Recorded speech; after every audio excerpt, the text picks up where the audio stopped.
ilmu tekyalina vali nabashuyukh tebakyalina ki tebakyalina valimu.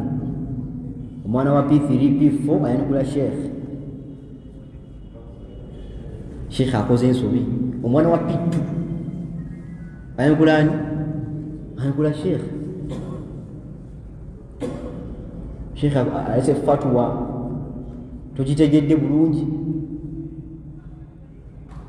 novayo nowanukula sheikh ate nga okyali kadogo mu ilmu tekyalina manufaa.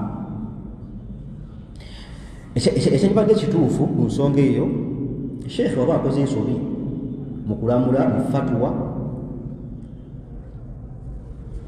wali akati akabeerawo awo ne kamuyita nga fensi eggwanga tetunafuna anavaayo oba tukyali ku fatwa ya sheikh, wavaayo olukiiko nolugamba sheikh gundi okoze ensobi taal jangu lwaki wayogera kino nakino nakuwa ensonga ze wekibanga nafu nimumutereeza ye kennyini yakoze ensobi yalina okuvaayo nentereeza eri abantu nti owaayi olunaku lweruti nali ku masidi ku jjuma nensomesa kino naye ekituufu kyekino.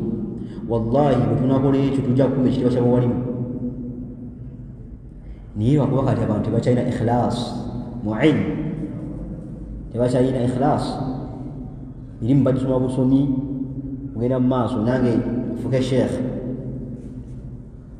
Kyolaba kati omuntu wakola ensobi mu ggwanga kabeere sheikh munene dakika 2-3 ng'abantu bavuddeyo akole erinnya ku sheikh munne.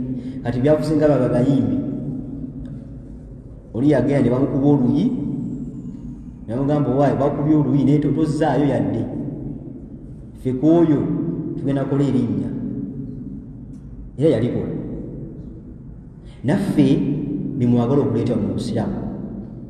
Sheikh gundi akoze ensobi ntono naye nga mumanyi alina following nnene nakola ensobi, bw'atalina following nokozesayo advantage n'omwanukula n'ofuna abawagizi. Enkola si ya busiraamu.